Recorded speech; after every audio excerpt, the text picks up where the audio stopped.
Hello મિત્રો, જય દ્વારકાધીશ, જય માતાજી। તો ફરી એક નવો વિડીયો લઈને આવી ગઈ છું। તો તમારું સ્વાગત છે મારા મોટા બ્લોગમાં। તો હાલો મિત્રો, આજે સવારે મસ્ત નીંદર કરી વહેલી ઉઠી ગઈ હતી, કારણ કે આજે અમારે જવાનું હતું બહારગામ।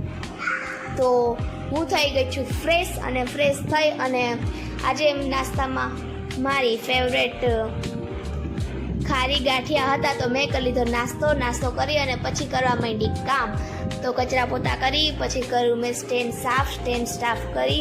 તો જો કેવું એકદમ ચોખ્ખું કરી નાખ્યું છે। તો થઈ ગયો ઉપરની રસોઈ બનાવવાનો ટાઈમ। તો ગરમા ગરમ રોટલા અને શાક બનાવ્યું અને જમવાની જમાવટ થઈ ગઈ બકા મસ્ત। તો જમીને કરવા માંડી હું કામ। તા તો મારી નાની બેન અમારા બગીચામાંથી દ્રાક્ષને તોડી આવી, તો ખાઈ લીધી પાછી દ્રાક્ષ, અને દ્રાક્ષ ખાઈ લીધી તો બપોરનો 3 વાગી ગયા હતા। તો ચા પીવાનો સમય થઈ ગયો તો બનાવી લીધો ચા વગર તો ચાલે જ નહીં। ચા પીને હું થઈ ગઈ હતી તૈયાર, અને હવની પહેલા ચડી ગઈ ગાડીમાં। તો ફાઇનલી અમે હવે નીકળી ગયા છે જવા માટે બહાર, અને આ છે અમારા પોરબંદરનો એરપોર્ટ, તો તમે જોઈ શકો। અને થોડાક આગળ જાય તો આવી જાય છે બ્રિજ, અને ત્યાં અમારા મહાત્મા ગાંધી અને કીર્તિ મંદિરના પેન્ટિંગ કરેલ છે, અને આ મંદિર હજી બની રહ્યું છે। અને આ છે અમારી ગાડીનો અંદરનો સીન, અને જરાક આગળ જાય તો આવી ગયું છે ટોલ ગેટ, અને થોડાક આગળ જાય તો આવી જાય છે રાણાવાવ, કારણ કે અમારા પોરબંદરથી 15 કિલોમીટર જ દૂર થાય છે। તો આ છે રાણાવાવ સિટીની આપણે અંદર એન્ટર થાય છે હજી તો, અને આ છે રાણાવાવ સિટી, તો તમે જોઈ શકો છો। અને થોડાક આગળ જાય તો ત્યાં ઝાંસી કી રાણી લક્ષ્મીબાઈનું પુતળું પણ છે, અને આ છે ટ્રાફિક અંદરની।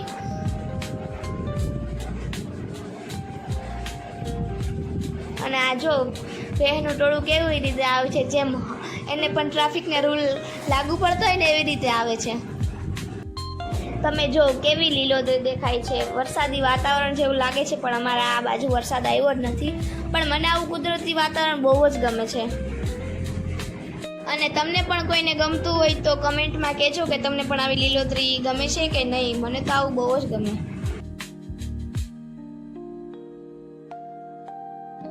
તો થોડાક આગળ જઈએ ને તો જો તમને દેખાય છે ખોડિયાર માતાજીની ધજા ઉપર, તો આગળ થોડાક જાય ને તો ત્યાં ખોડિયાર માતાજીનું મંદિર આવે છે, તો તમે પણ દર્શન કરી લેજો બધાય।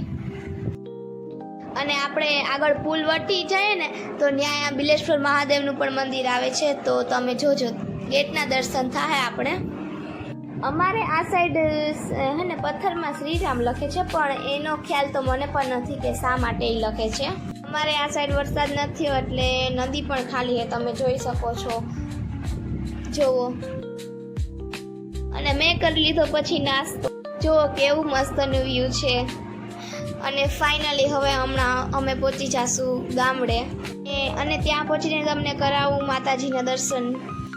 તો જો અમે પહોંચી ગયા, અને જો હું તમને રાંદલ માતાજીના દર્શન કરાવું। અમારે ત્યાં હે ને 2 લોટા હતા માતાજીના, તો તમે જો માતાજીના હું પણ દર્શન કરી લો, અને તમે પણ હારા દર્શન કરી લ્યો જય રાંદલમાં।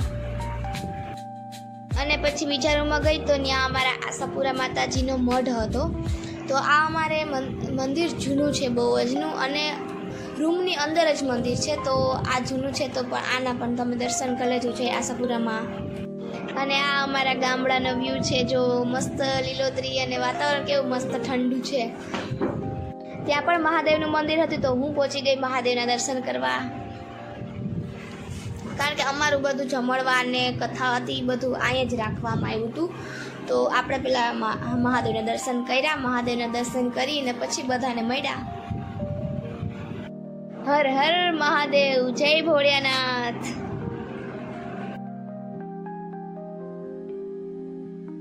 તો તમે જો સત્યનારાયણ કથાની પહેલાંની પૂજા શરૂ થઈ ગઈ છે, અને સાઈડમાં બધા રસોઈ બનાવે છે બધા ભેગા મળીને। હું પણ સત્યનારાયણ ભગવાનના દર્શન કરી લો, અને સાથે સાથે તમે પણ દર્શન કરી લેજો બધાય। અને જો બીજી સાઈડમાં બધાએ ભેગા થઈ અને રસોઈ બનાવવા માંડ્યા છે। તો આ છે સાચી ગામડાની મજા, બધાએ ભેગા થઈને કામ કરે। બીજી બાજુ બેઠા હતા અમારા મોટા બધા વડીલો, તો તમે જોઈ શકો છો. અને આ છે નાના નાના ટાબરિયાઓ જે ફોટા પાડે છે ને વિડીયો ઉતારે છે. ને વાગી ગયા હતા 6:45, તો 2 આરતીનો સમય થઈ ગયો તો સત્યનારાયણ ભગવાનની આરતી અને ભેગા મહાદેવની આરતીનો પણ ટાઈમ થઈ ગયો હતો.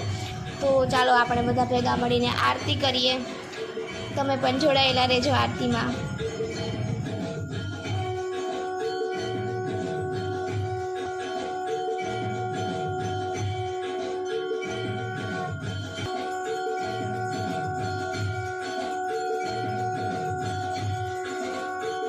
અને પછી બેસી ગયા જમવા.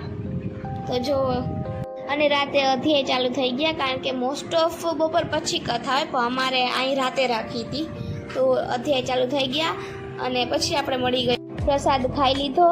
કથા પૂરી કરીને અમે નીકળી ગયા નાસ્તો કરવા. તો નાસ્તો કરવા જતા હતા તો અમને આડી રસ્તામાં ટ્રેન પડી. તો જુઓ તમે, અમે ટ્રેનની રાહ જોઈ. તો હવે અમે નાસ્તો કરી અને પછી જતા હતા મોટા બાપાના ઘરે.